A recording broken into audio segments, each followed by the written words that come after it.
Hello everyone.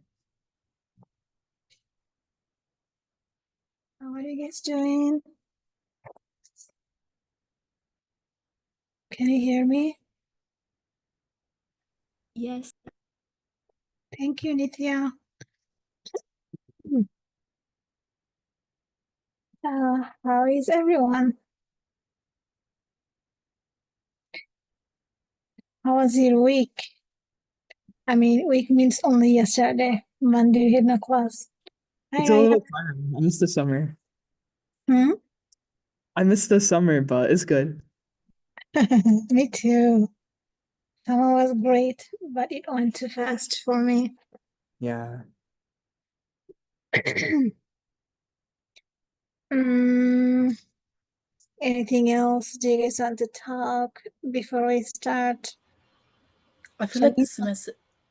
I feel like the semester just started and it's going by so fast. Like we're midway through the almost second week or the first week.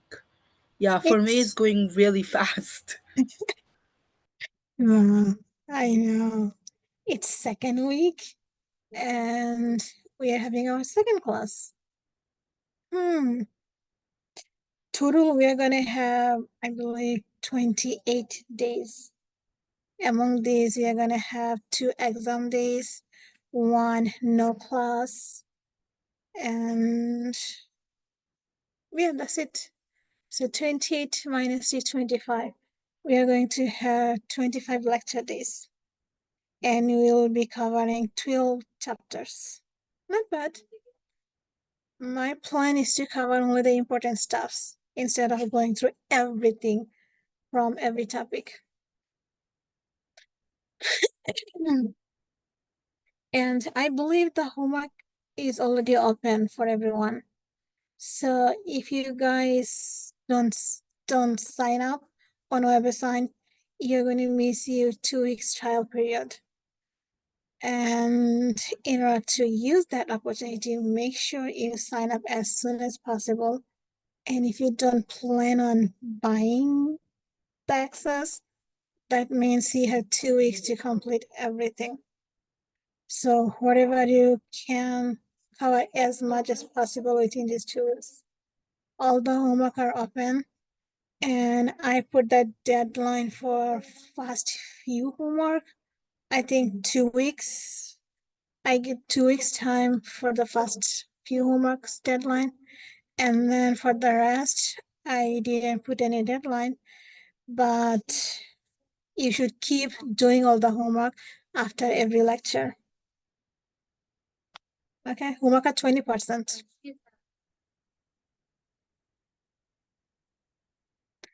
Oh, you guys are sending me private messages? Sorry, I don't see private messages. Oh, hi Fatima.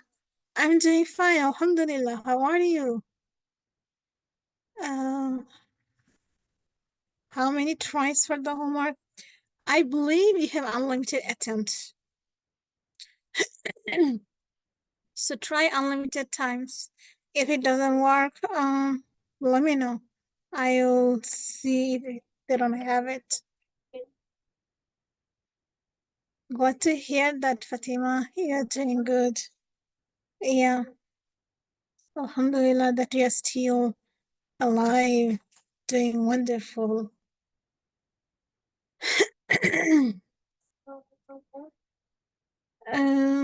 Any comments, question, concern, anything before we start? No? I thought at least a few were gonna drop that class. Surprisingly, nobody dropped. It's a good thing, but it's kind of amazing that, wow, nobody dropped. So since you are not dropping, so that means you are satisfied with my grading system and class policies. So in class, you cannot use any phone or laptop, no phone, no laptop, and you can use tablet to write your notes. And we are gonna have Monday in person, Wednesday online classes. We'll have 2 in-class exams, final exam, homework is on oversign. Anything else? No, that's all the main topics in our class.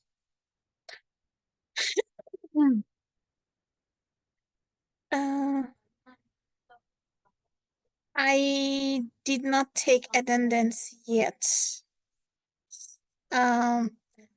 I'm planning to do it after that deadline of registering for classes. So every semester I make my attendance list, and then I have to re-modify everything again and again and again. So this semester I said, well, I'm not gonna make my attendance for now. I'll do it from next week or week after next week. In that way, I don't have to keep modifying my attendance list. So I'm not gonna take attendance today. I will start counting my attendance from next week or week after that. And if you're wondering what person is attendance, by the department policy, they do not put any points on attendance. So attendance is just for my pleasure. I want to see who is in the class and who is not in the class. But it doesn't actually affect you. But it makes me happy to see my students in class and listening to the lectures. It's a good thing. Okay. Any more question? Hi, Wendy. For the homework, we have to purchase the ebook access homework. Yes. When you don't need the physical book. So if you just buy the ebook with the access, you'll be fine. And if you need to read anything anytime, you can just look at the ebook.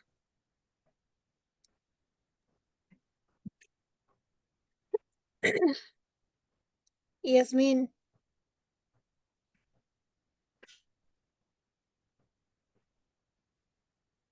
any comments, Yasmin? No? Okay. So last class, last class, yesterday, I uploaded chapter 3 and 4, but then I actually re-uploaded them today because I modified my lectures a little bit from last night. So the notes we have on Blackboard right now is the most updated. So far I posted lecture 1, 2, which is already done. We finished them in our last class.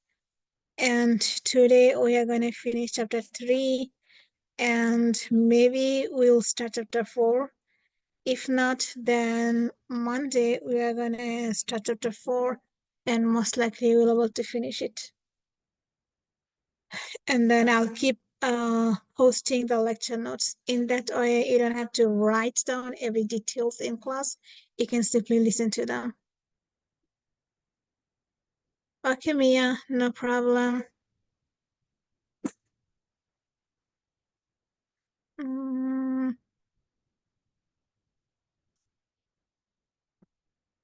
Okay, Yasmin, no problem.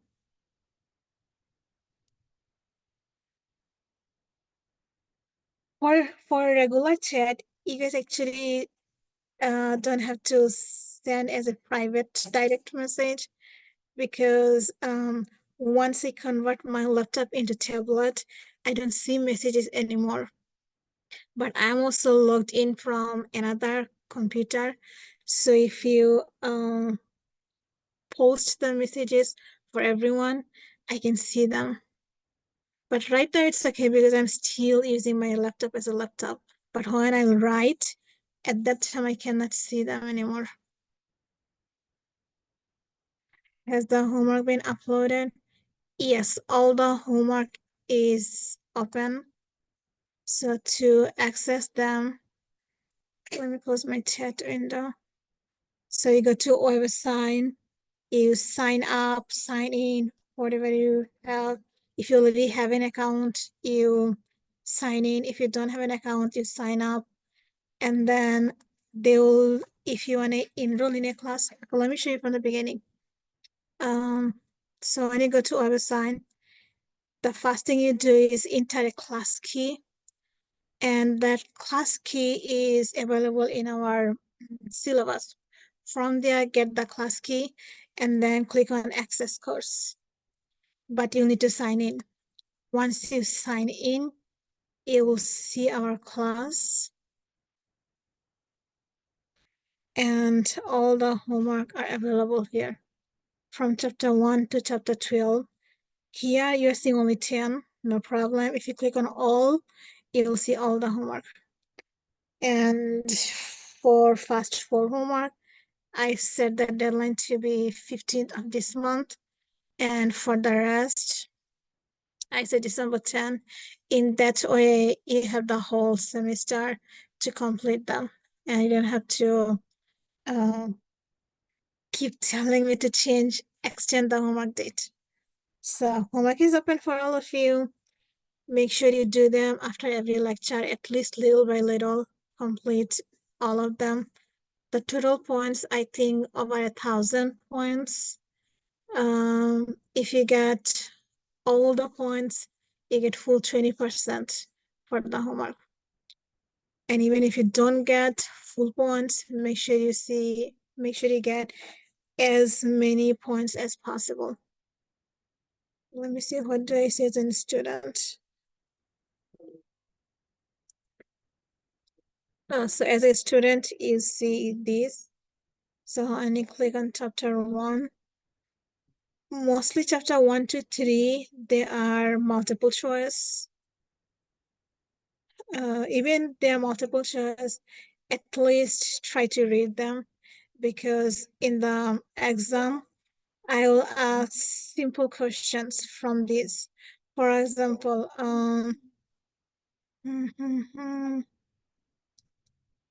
which one is a good example? Like sample or population. Which one is sample? Which one is population? What is observational? Which of the scenarios are observational studies? Which are experimental studies? Like all of these are good questions for exams. For example, in descriptive statistic, what do we learn? In financial statistic, what do we learn? And here, what is the definition for population? Sample. You have to memorize them. These are just based on content. And for example, this one, we have this scenario. What is population? What is sample? So see, these are good candidates for the exam. So at least for first few, make sure you actually do them honestly. They will help you in your homework.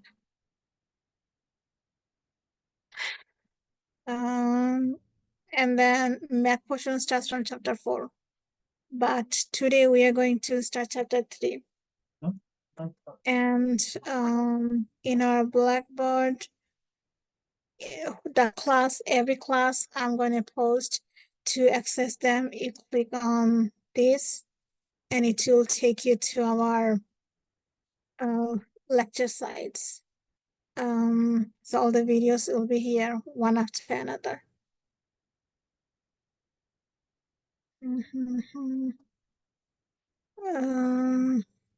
Okay. Any question? Comments? Concern? Nothing? Wow, right now I have 33 students from 35. That's wonderful. Thank you so much, guys, for being here. Okay, So before we start chapter 3, a little details about statistic. We don't need a textbook, but you do need to buy the access code, for website. So all the homework is in the website. I did not make them, okay? I did not make the policy. Everything is by the department. So department says students have to buy the access to do the homework in the website. So all the homework are there in our website. You just need to buy the access code and you can start doing the homework right away. Even if you don't buy it today, you still have 2 weeks from today. From today, you have 2 weeks to do them for free. And then you must buy to access either the homework or the ebook. When you buy the access, see on the left, the little tab, it says ebook. So your book is already in there. It's the ebook, not physical copy, but you have every information here. So you don't need the textbook, the physical textbook. It's inside your access. Ian, question?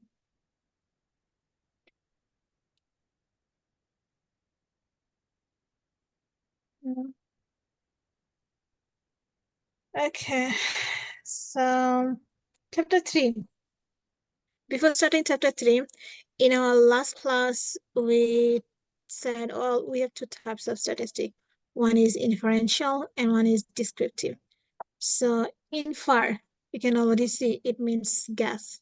So inferential statistic, we use simple data to make inference or guesses about population. Is it 2 weeks from the day we said? No, it's 2 weeks from today. I don't know why website does that, but they said, well, the 2 weeks period is from the first day of class.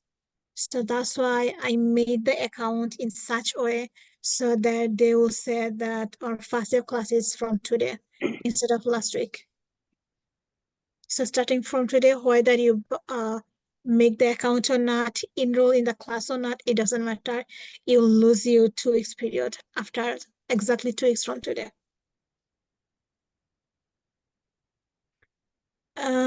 Okay, so inferential statistic, we make inferences or we guess things about population based on sample.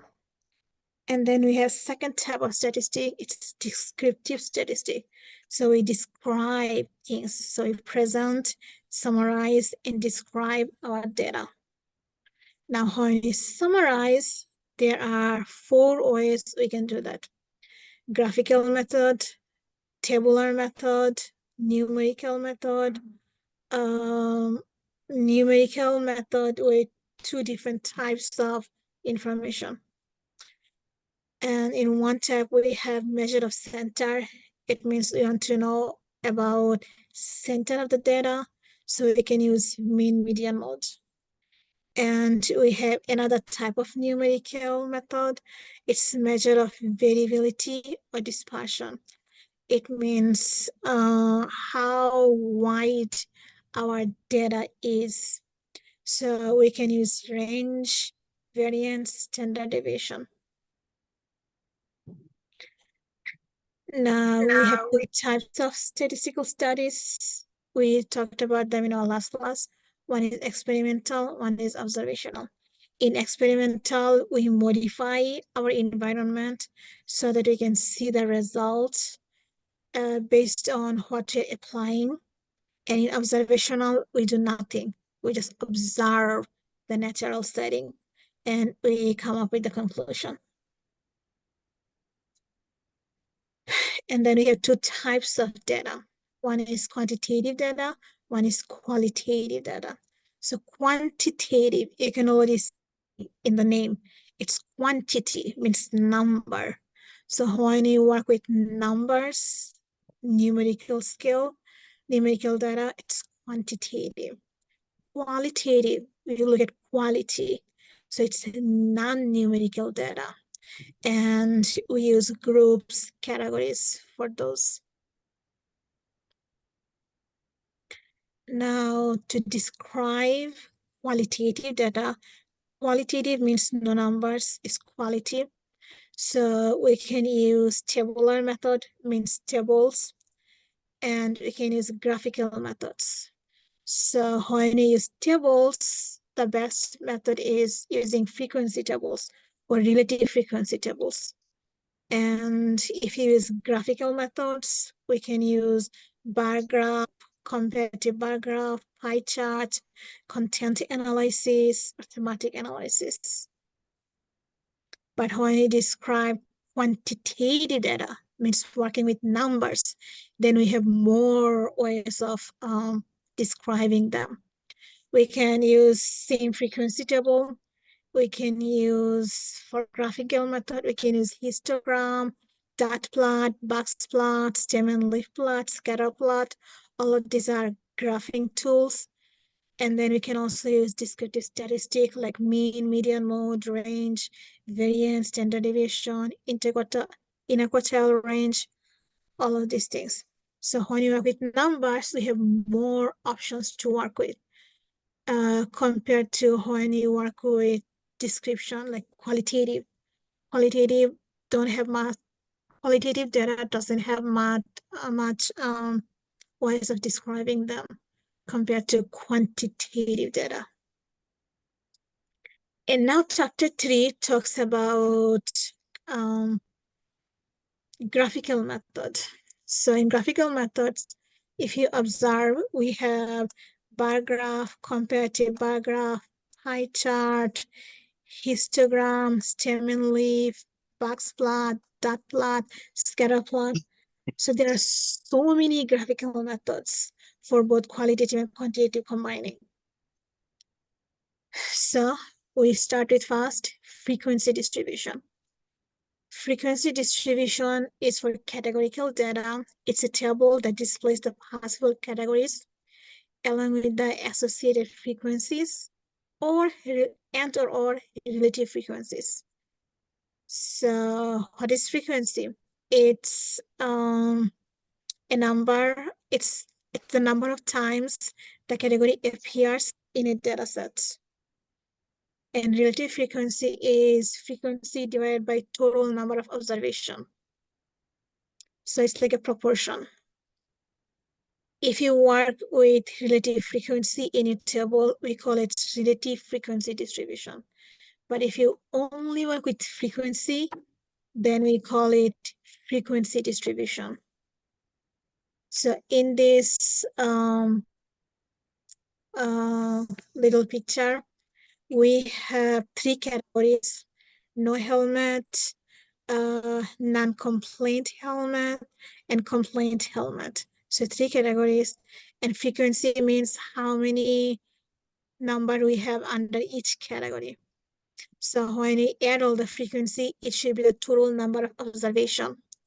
Now, relative frequency is we take each category, we divide it by the total number of observation.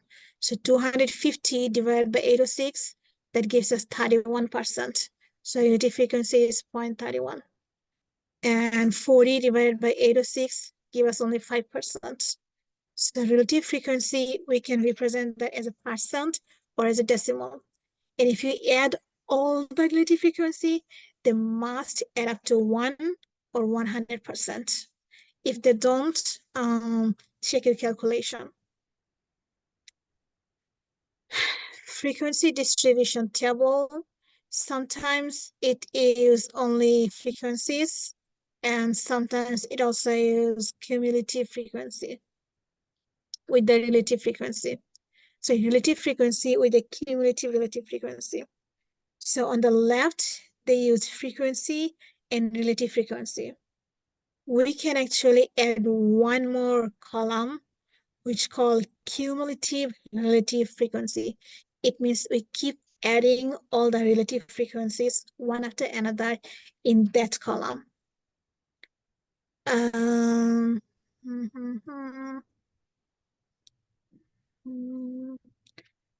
Okay, so this is another example with frequency and relative frequency. And we are working with we have one, two, three, four, five. We have 5 categories with 2 subcategories for each. So it's more advanced frequency table. This is another example for frequency distribution, relative frequency distribution, because we are also working with relative frequency here. Oh, and also you can you can express relative frequency as a fraction also. So relative frequency, you can use fraction, decimal, or percentage. And that's all about frequency distribution and relative frequency distribution. So in the exam, I might ask one question about making a frequency distribution table. So I might give you a few data set and ask you make a relative frequency table or make a frequency distribution or relative frequency distribution for this data set. So if you do the homework, you'll see how what are good examples for frequency distribution or relative frequency distribution. The next is bar chart or bar graph. So we use bar graph for categorical data, and we look for frequently and infrequently occurring categories. To draw the bar graph, we look first. We can make the frequency table. Based on the frequency table, we just draw our bars in our bar chart. So in the bar graph, the frequency is the y-axis and number of categories, usually the x-axis. So the example we worked with before here, no helmet and then non-complete helmet and complete helmet. This is the frequency distribution table or relative frequency distribution table. And we can use this to visualize our information. So this bar graph has the same information as the distribution table. So for no helmet, we have approximately 250 people. Non-complaint is less than 50. Complaint is around 500 to between 500 to 550. So this is like some people are visual learner. So when they visualize the data, they understand better than if they work with math. For example, if you work with math here, we are just looking at the numbers. We don't get much information for few people. But observe here, if you look at the bar chart, we see things now more clearly. So we will remember this visualization more than our frequency table. I mean, I'm a visual learner, so I can remember things if I see them. So many people are like me. So if they're like me, they will prefer working with visualization instead of the table, which we don't see much. So we use bar graph when we have only one what do you call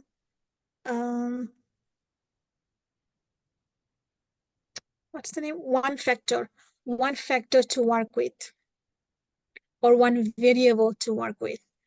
For example, here we are only looking at helmet use. So it's only one variable, helmet use. Now, we can use the same bar graph when you work with 2 variables. So when you work with 2 variables or more than 2 variables, we can use comparative bar chart to compare the information. So when constructing a comparative bar chart, it's better to use relative frequency than the frequency. That's because the two variables you are working with, they may have different range for the data.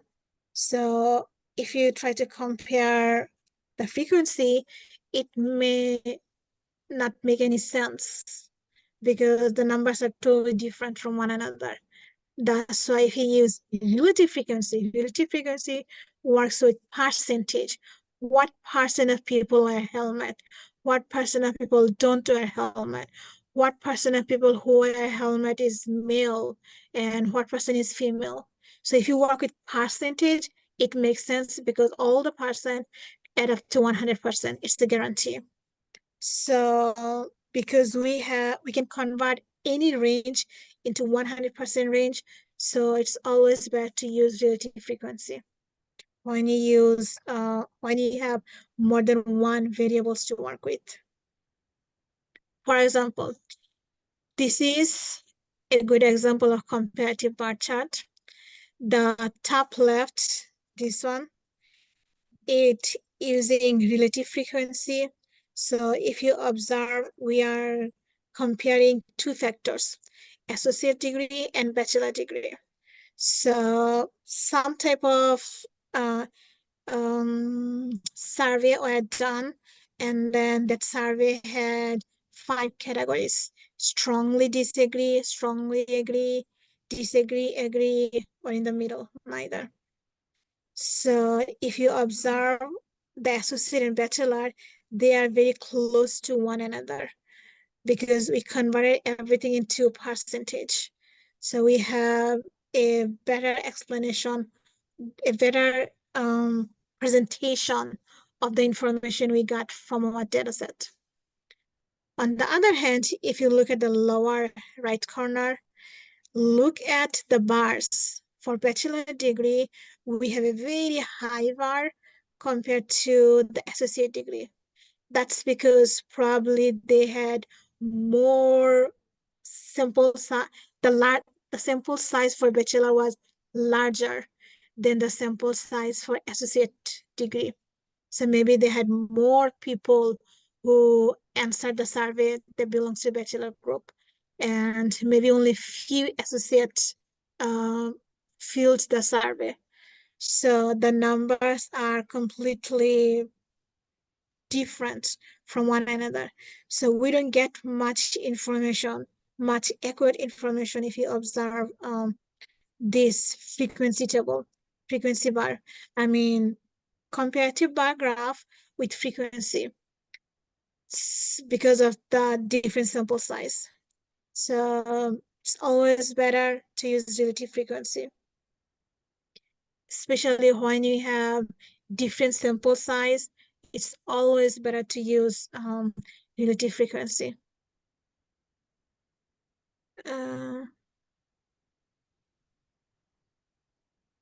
Yes, it's better to use relative frequency for comparative bar graph. And for normal, a single bar graph, it doesn't matter. Either one is fine. Okay. Next, we have pie chart. Pie is just like a pie. So it's a circle and all the category add up to 100%. Pie chart is a graph of frequency distribution for a categorical data set. Each category is represented by a slice of the pie, and the total area of the slice is proportional to the corresponding frequency or relative frequency. So if you observe, for any type of visualization, first thing we actually do is we make a distribution table. Because if you don't organize your data sets in some manner, then it's hard to visualize them. So the best method to organize your data in the first step is using a frequency table. So always, most of the time, we use frequency table or relative frequency table. And then based on that, we can easily visualize them using either pie chart, bar graph, histogram, or other things. So here it says we have 4 categories, 1, 2, 3, and 4 or more. sorry, 5 categories, and also something don't know. So they're working with some type of things, and they have 5 categories. The more people we have is in first category, number 1. So 60 is 40%. So when we make a pie chart, frequency doesn't make sense because frequency is just a number, but pie chart is a percentage. Pie chart is based on percentage. So we need the information in percentage. So it's better to use relative frequency. So relative frequency is telling us that type 1 is 40%, type 2 is 36%. So a big chunk of our pie chart, 40% goes for type 1, and then the next big chunk is type 2, is 36%. And then based on all this percentage, we make our pieces in the pie. If you add all of them, they will add up to 100%. We can also draw 2 pie charts separately for 2 variables. So we can compare 2 variables using comparative pie chart, but we actually cannot combine them in a pie chart. If you want to use pie chart, we do need 2 different pie chart to work with, one for each variable. On the other hand, the bar graph is much simpler. We can put all the information at the same time on our plane, XY plane. So any questions so far?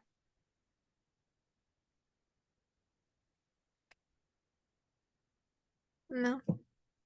Okay, the next way we can represent we can present our data is dot plot. So dot plot is for small numerical data, and we look at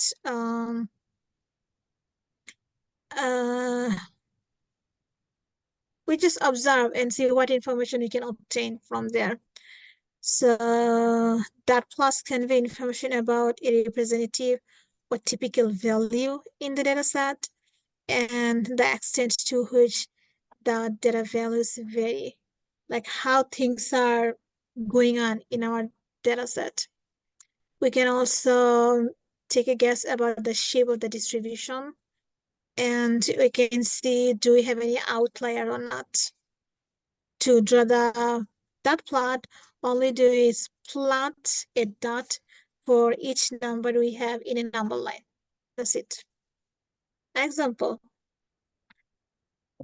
So we have information about sports, football, wrestling, baseball, basketball, all the thing, and their concussion rate per 10,000 athletes.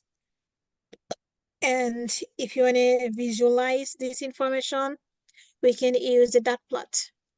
So it says football is 11.3. So it's between 11 and 12. So this point here is the football, the first one. And then it says lacrosse boys is 6.8. So between 6 and 7, somewhere here. The next one is 5.3, probably this one. So you just plot them. Now observe, what do we see? We see most of the data is around from 1 to 7. That means the 11.3 is an outlier. So we didn't need any math to figure this out.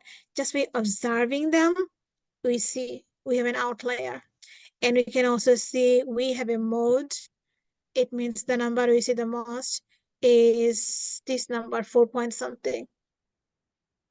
So just to have a general idea about our data set, dot plot it, okay. Then we have stem and leaf. Stem and leaf is very, very effective if you want to organize your data in an order. Either you can organize them in an increasing order or decreasing order, it doesn't matter. You can always use stem and leaf. It's one of the best methods to organize them. But it also has a downside. If you have a large set of data, like 10,000, 1,000, using stem and leaf will be a hassle because you don't want to organize them one by one. But for small data set, stem and leaf is the best. So how do you use it? Stem represent the first number or first few numbers in our data set, and leaf is either the last number or last few. It depends on you. How do you want to organize it? So for example, 213, you can organize in two different ways. You can say, well, 2 is the stem, the first thing, and 13 is the leaf. Or if you want, you can say, well, I want 21 to be my stem and 3 to be leaf. So it's completely up to you. How do you organize them? But the first one or two letters or few letters are always stem. And then we have leaf. So for example, here we have OLS percentage for different states. And if you observe, we have all the numbers in 3 digits. And among the 3 digits, the last digit is a decimal digit. So if you want, you can say, well, I want my stem to be the first 2 digit and my leaf is the decimal. Or if you do that, that means you're going to have a long list like this one. So that's why instead of using first 2 digit as a stem, you can say, well, I want my first digit to be stem. If you do that, you see here 26, 29, 25, 26, 29, 25. So for the stem number 2, we have only 3 numbers, 6.7 here, 9.4, and 5.1. So you organize them. You write them as 6.7, 9.4, 5.1. So this is a stem and leaf display, but it's not organized. Organized means it's in order. So if you want to put them in order, you're going to write 5.1 first, and then 6.7, and then 9.4. So in my MATLAB, sorry, not my method, in OrbSign, they have another method they call high side and low side. So if you have a bunch of numbers with same numbers, same stem, they divide the stem into 2 pieces. One is high stem and one is low stem. But in my method, in website, I think only one of the question like that. In the exam, I'm not going to ask you those questions. I'm going to give you a simple data set where you can say the first number is stem and second number is leaf. So yeah, I'll ask you one of these in the exam. Make an ordered stem and leaf plot. Any question for this?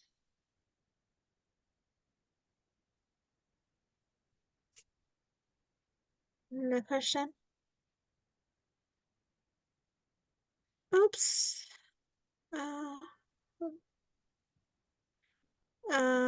Okay, so that's all about stem and leaf. Now, histogram, we have 2 types of histogram, right? Yeah. Histogram is for discrete, and histogram is for continuous numerical data. So discrete means whole number. When you have whole number to work with, you make your frequency table with whole numbers, and you put them just like a bar graph. The difference between histogram and the bar graph is that bar graph, there's all the bars, they're different from, they have a space between the bars. But histogram cannot have any space. They are connected. All the bars are connected in the histogram. So we do the same thing. We take the information from our frequency table, plot them on the XY plane, and then make a box out of them. So, for example, here it says for 1, we have frequency 1.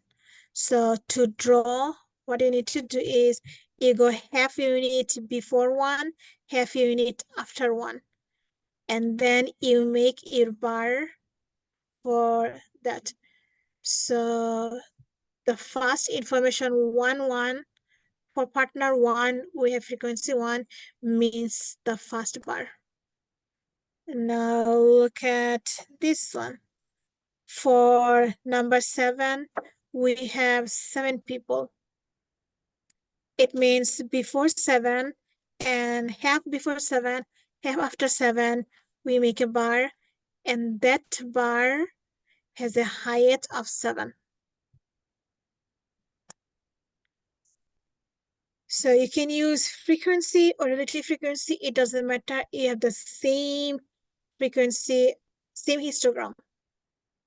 So all the bars are connected, and the y-axis is the frequency or relative frequency, and the x-axis is the categories, whatever categories you're working with.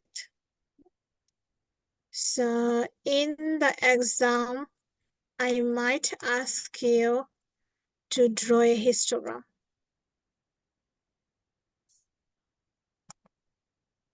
Okay.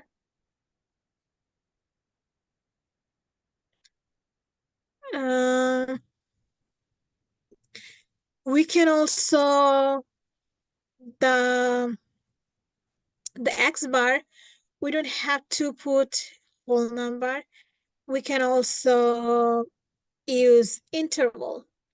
So for example, instead of using a whole number for each partner, we can say, well, I want to see from 1 to 3, how many people we have for partners 1 to 3. So you can actually make an interval and count your frequency based on the interval. And then you're going to have the same information. The difference is that you're going to have less bar in your histogram. But in reality, the more bar we have, the more accurate information we have about the data set. So if you work with less bar, you still get the same information, but it's less accurate. And for continuous, it's like interval, length, height, width.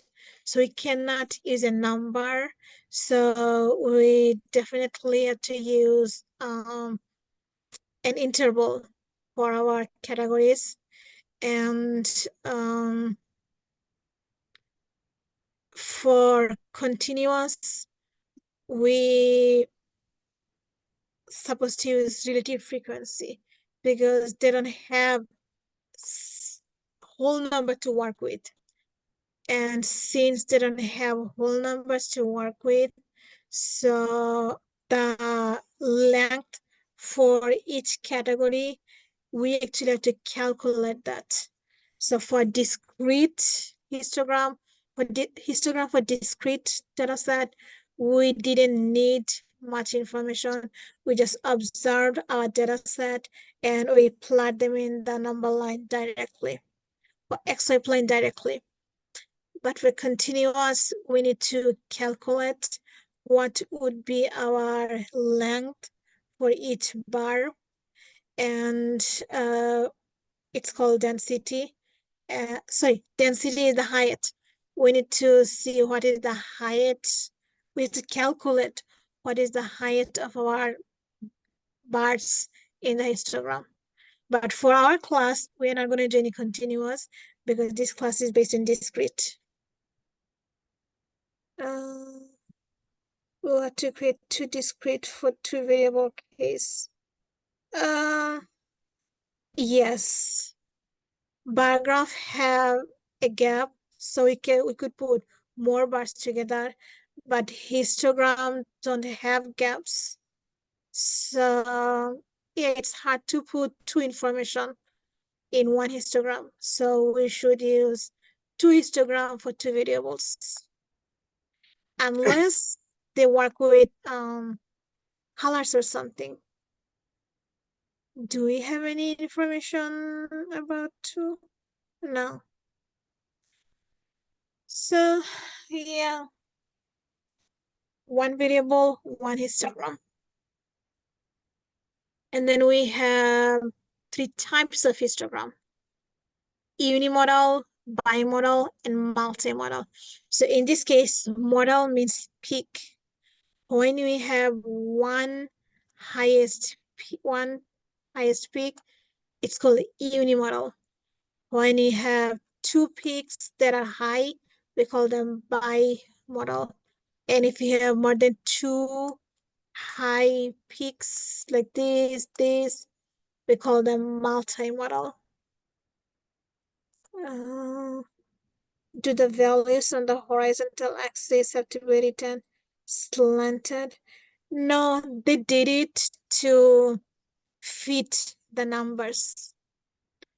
What many people do, like they put one number here and then they put another number here, then third number here, fourth number here.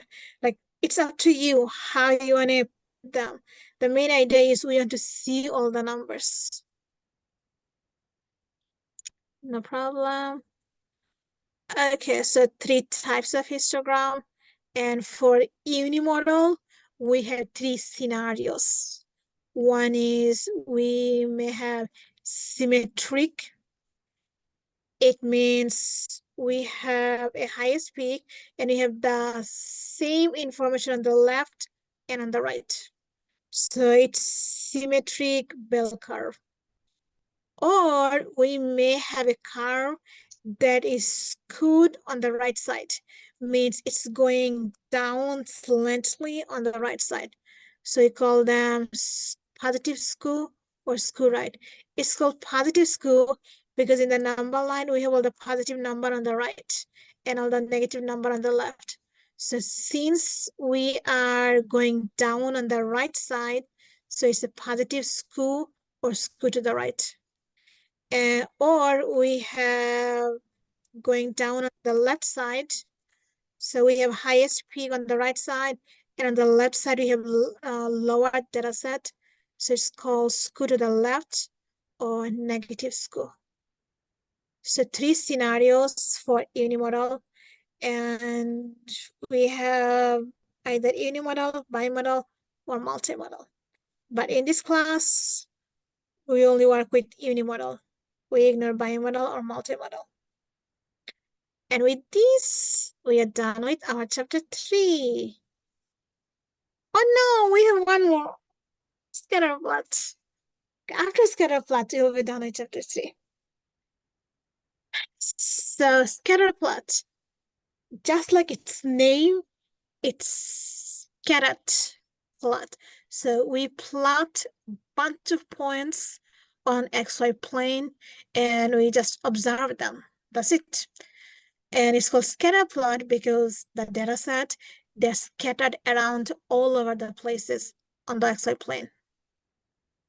And our goal is to look at the relationship between two variables. For example, if someone says, what's the relationship between income and male? So we have two variables, male and income.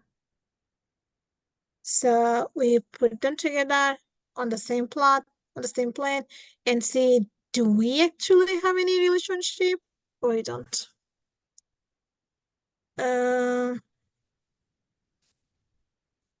Yeah. So this is one example.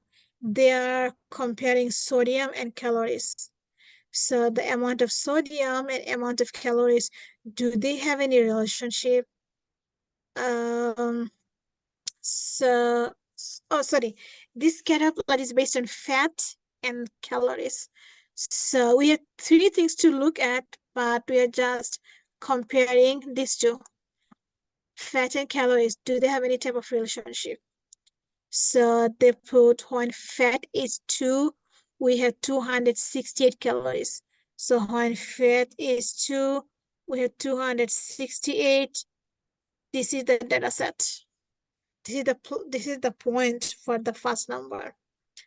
And for 2, we have another number, 660.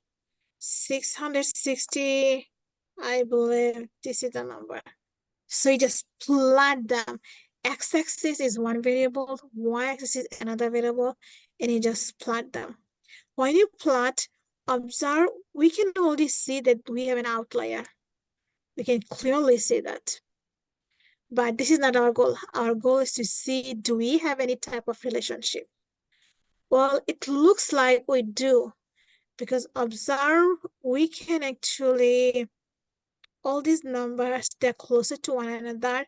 So we can, if we try to draw a line, that line is going upward. That means we have a positive relationship between calories and fat. The higher the fat is, the higher the calorie is. So they both are going toward the same direction. When fat gets high, our calorie gets high. So it's kind of strong. Never mind, I'm going to talk about this now. So when you talk about correlation, there are three main things we observe.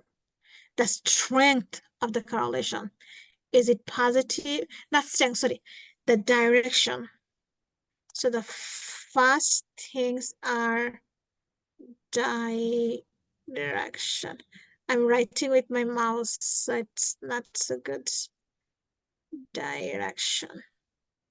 So we have three directions: positive direction, negative direction, or no correlation. Positive direction means when one variable increases, other variables also increases. Negative means when one variable increases, the other variable actually decreases. And null means no correlation. We have nothing, no relationship between the two variables. Yes, positive correlation is like direct correlation. Do the values on the horizontal axis? Oh, okay. I already read that. So we have three directions: positive, negative, or nothing. And then we have types. What types of relationship they have?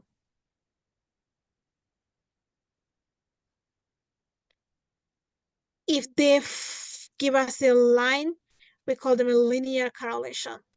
If they give us something like this, we call them exponential because it looks like exponential graph.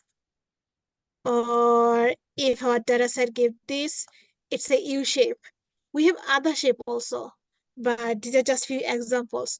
We have many different types of correlation. Linear, exponential, U shape, upside down U, it could be V, it could be no types. If you have no correlation, there is no types. And then the last thing is the strength.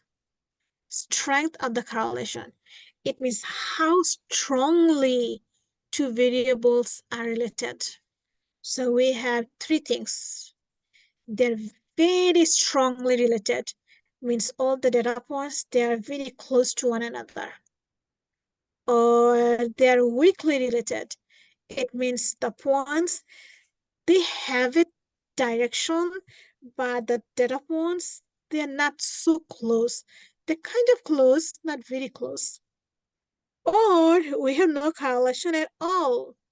When you have no correlation, there's zero strength, means no correlation. Oh, I meant to say zero. That's why I wrote this. So strong, weak, or zero correlation. Zero correlation means no correlation at all.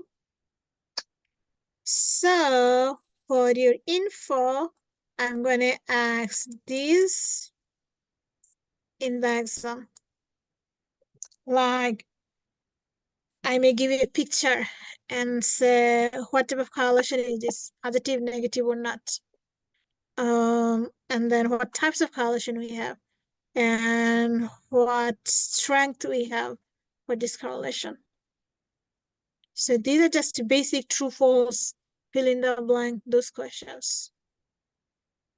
And now finally we are done with chapter 3. Yes. Any question?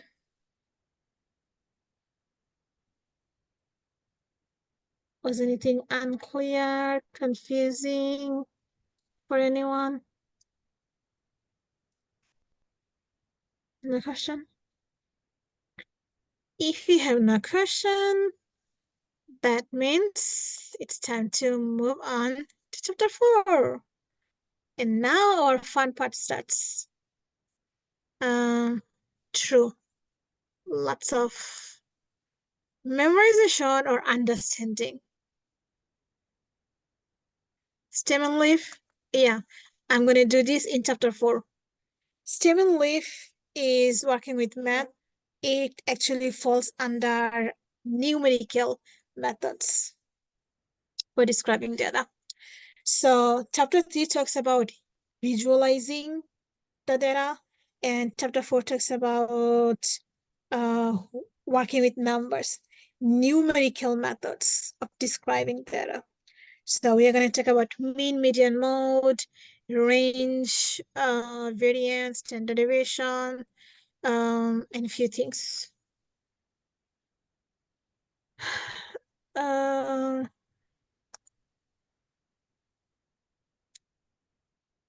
Unimodal histogram.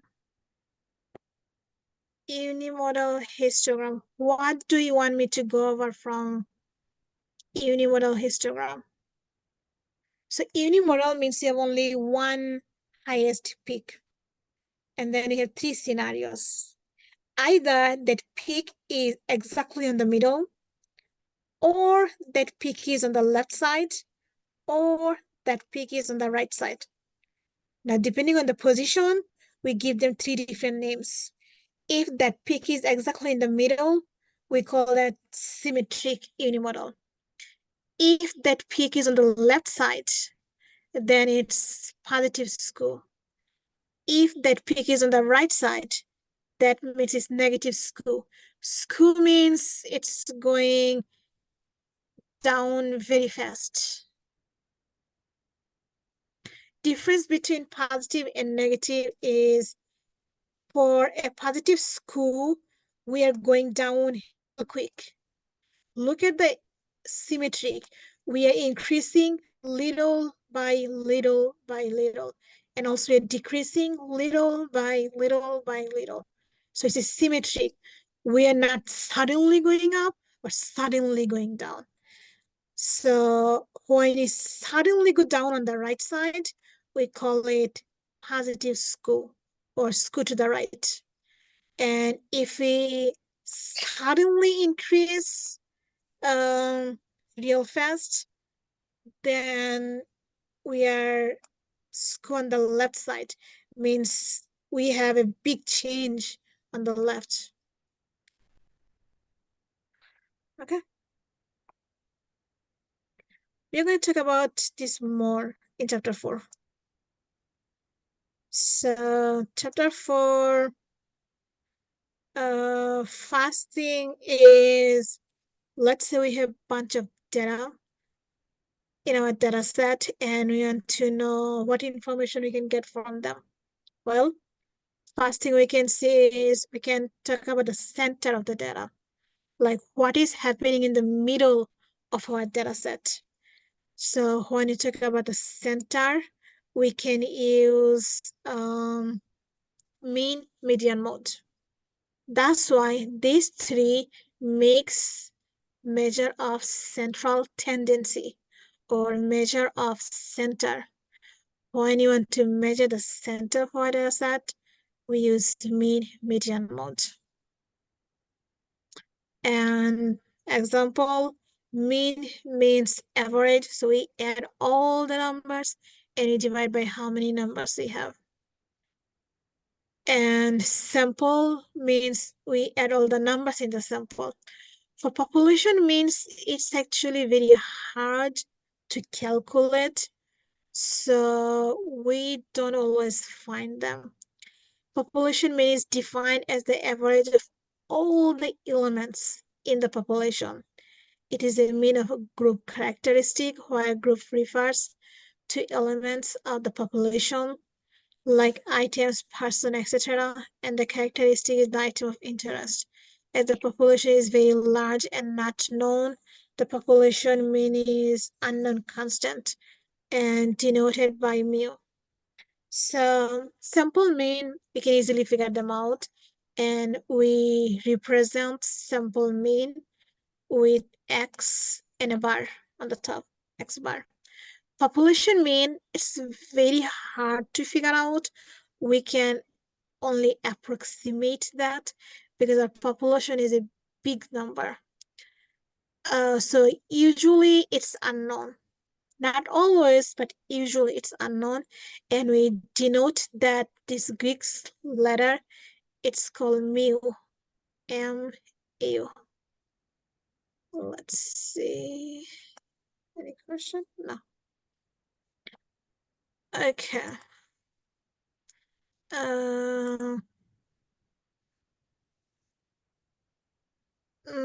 So blah blah blah. We already discussed that.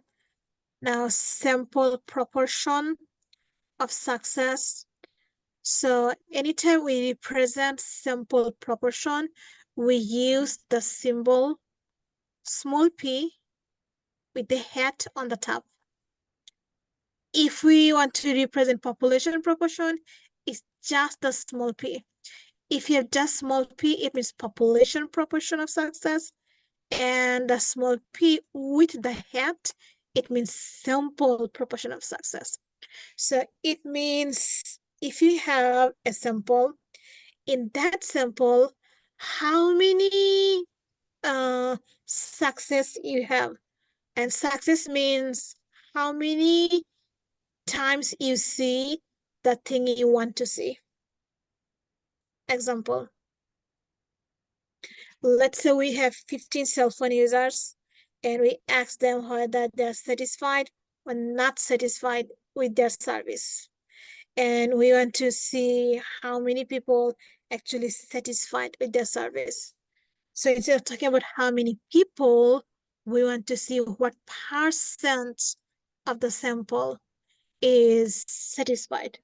That means we want to, the satisfied here is our success rate. Success. S-U-C-C. Sorry, I'm writing with my mouse, okay? So if you want to see the success rate, it means we want to see what portion of our sample is satisfied with the service. So the rule says count how many satisfied we have divided by the total number of observation. So we have total number of observation is 15 because we observed 15 people, and number of success means number of satisfied. So we have 2, 3, 4, 5, 6, 7, 8, 9. So we have nine success or satisfied out of total 15 observation. So p hat means the sample proportion is 9 out of 15, which is about 60% or something, right? It's 3/5. Yeah, about 60% or something. So these are sample proportion of success. We don't know what is population proportion because population is a big number to work with. And then so we did mean and we work with sample proportion, population proportion. And now we're working with median. Median means middle number. We also want to see what data number, what number we have in the middle in our data set. So in order to figure that out, first we must organize our data set either in increasing order or decreasing order. We must order them. And to order them, we can use stem and leaf. Once you order them, you just count the middle number. Now, if your observation has odd many numbers, the middle number is just one single number. But if you have even number in the data set, that means the middle has two numbers. So to get the median, you have to take the average of the two middle numbers. It means you add the two numbers and you divide by 2. Now let's do this example. To figure out the middle, the way I do is I cancel 1 from the small number, 1 from the large number. So I keep canceling them. 2, 2, 3, 3, 4, 4, 5, 5, 6, 6, 7, 7, 8, 8, 9, 9, 10, 10, 11, 11, 12, 12, 13, 13, 14, 14, 15, 15, 16, 16, 17, 17, 18, 18, 19, 19.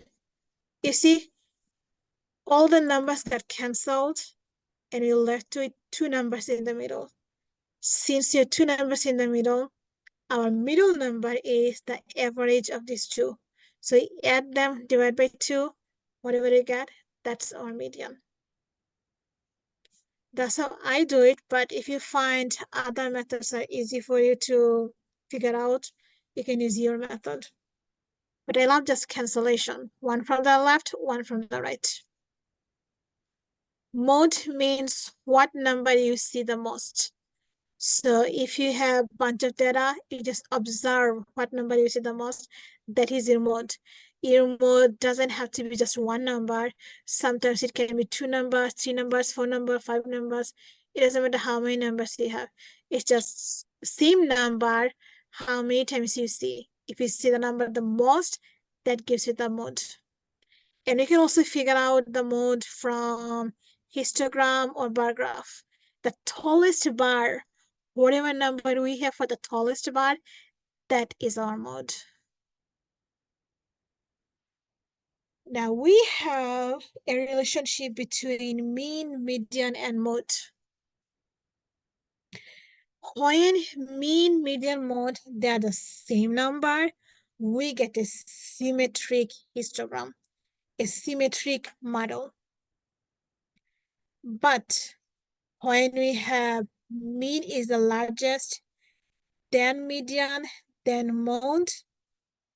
So the trick is that whatever side mean has, that side is actually skewed. Okay. So when mean is the largest number and it becomes skewed. So we have a skew to the right model. But when mean is the smallest number compared to median or mode, then it gets skewed to the left. It's because mean is the thing that is most affected by an outlier. So if you have in a symmetric model, it means you don't have any outlier. All the numbers, they are closer to one another. But let's say in some data set, you have all the numbers closer to one another, and then suddenly you have an outlier. Because of the outlier, the mean suffers the most. So that's why when we have the mean largest, it can easily be dragged by that outlier. So we have scoot to the right model. Same thing happens if you have a smallest number, and then we have all the other numbers closer to one another. Because of this outlier, our mean can easily be dragged on the left side. So we get a scoot to the left model. And this is a summary table. When you have mean median mode, when you have mean median mode all equal, then we have symmetric distribution also. But when mean is the largest, we go right tail, means our squeeze on the right side. When mean is the smallest, we get a left tail, means our squeeze on the left side.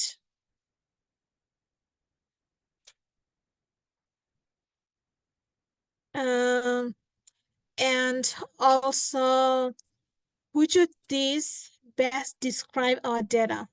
It depends on scenarios. Whenever we have a symmetric distribution, mean, median, mode, they all are same. So either one of them can describe our data set well. But when we have a skewed distribution, then mean is not a good representative of the data. So median is better representative of the data set. Same thing if you have an outlier, or if your data set is small, mean is not a good option. Median gives us a better representation of the data we have. That's because mean always get affected by everything. If you have an outlier, it gets affected. If you have something happening in the data set, mean gets affected. For example, in an exam, when most of the students get above 90, obviously the mean is around 90 or 80. But then guess what? When somebody doesn't take the exam, so we get a 0 for that place. As a result, because of that 0, the average of the class comes down to 60 or 70. That's the stupidest thing I always face in every class. Like, all the students do great, they have 90s, above 90, even above 100. So my average is always around 90s. But because of that, somebody didn't take the exam, or few people didn't take the exam. As a result, the average of the exam score comes in the middle, 60s, 70s, bad thing. So I try to take my average without those zeros. And then it makes me feel better. Oh, I have a very good average in my exam.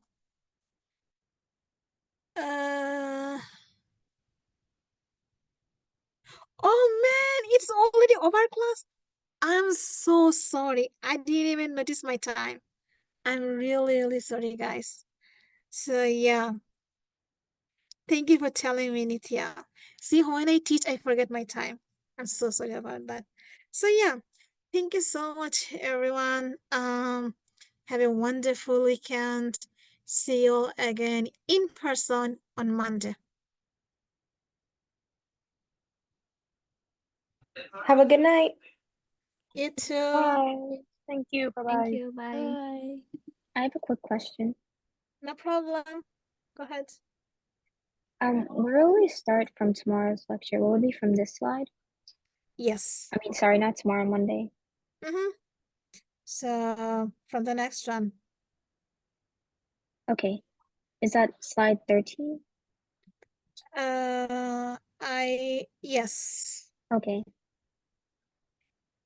Thank you so much. Have a good No night. problem. You too. Bye.